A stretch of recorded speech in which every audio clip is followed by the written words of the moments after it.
Thou Shalt Decree by Charles Fillmore. In the presence and power of the Christ in me, I decree the manifestation of perfect health. In the presence and power of the living Christ substance, I claim the riches of God. What is the effect of man's words? God made man by the power of his word. God said, "Let us make man in our image, after our likeness."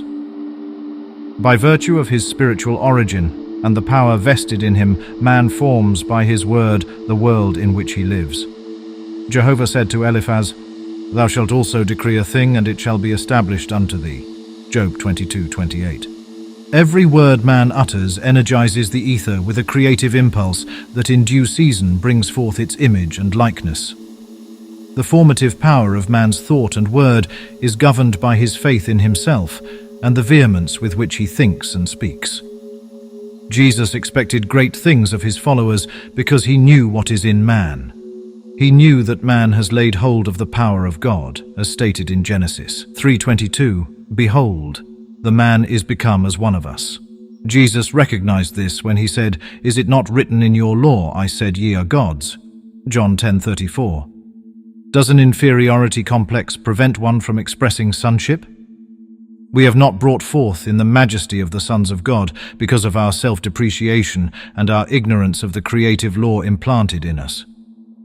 Job had the inferiority complex of personality.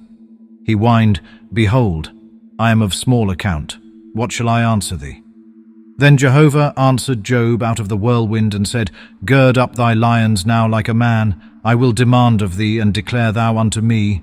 Deck thyself now with excellency and dignity, and array thyself with honor and majesty." Job 44. Isaiah said, "Woe unto them that decree unrighteous decrees." Isaiah 10:1. Our woes can be traced right back to some unrighteous decree. We have decreed 1,000 things that we did not want to come to pass, but that have come to pass, and we are suffering the woeful consequences. Why do the organs of the body respond to our decrees? Our body is weak or strong, according to what we have decreed for it. Every organ is functioning as we have decreed. If we have said, "My stomach is weak," the obedient life and substance have found this kind of stomach for us. If we have declared strength and vigor for our stomach, this organ will at once begin to carry out our decree. Say the word, and my servant shall be healed. Luke 7:7. So every organ and member of the body responds to our decree. Do not exalt personality in your decrees for yourself. Exalt Christ by making your decrees in his name. Man is the anointed Son of God called Christ. When we know the truth about ourselves, we are freed from the bondage of the foolish decrees of personality. Do not exalt personality in your decrees for yourself. Exalt Christ by making your decrees in his name. Christ in you, the hope of glory. Colossians 1:27. Amplify Dr. Alexis Carrel's statement, "The only thing that keeps men from living forever is the possession of a brain and nervous system. The vital energy of eternal life exists in every cell of our body. Science proclaims that its experiments with animal tissues prove that man's body would live forever if it were not for his brain." In a recent interview, Dr. Carrel says that the only thing that keeps men from living forever is the possession of a brain and nervous system. Metaphysicians know that the brain and nervous system are the organ of the mind, and that man dies because he is not wise in his directive power.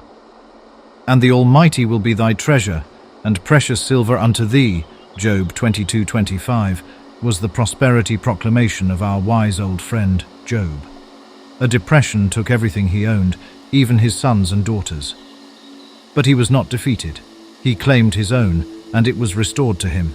Job 42:4. "Hear, I beseech thee, and I will speak. I will demand of thee, and declare thou unto me." And Jehovah gave Job twice as much as he had before.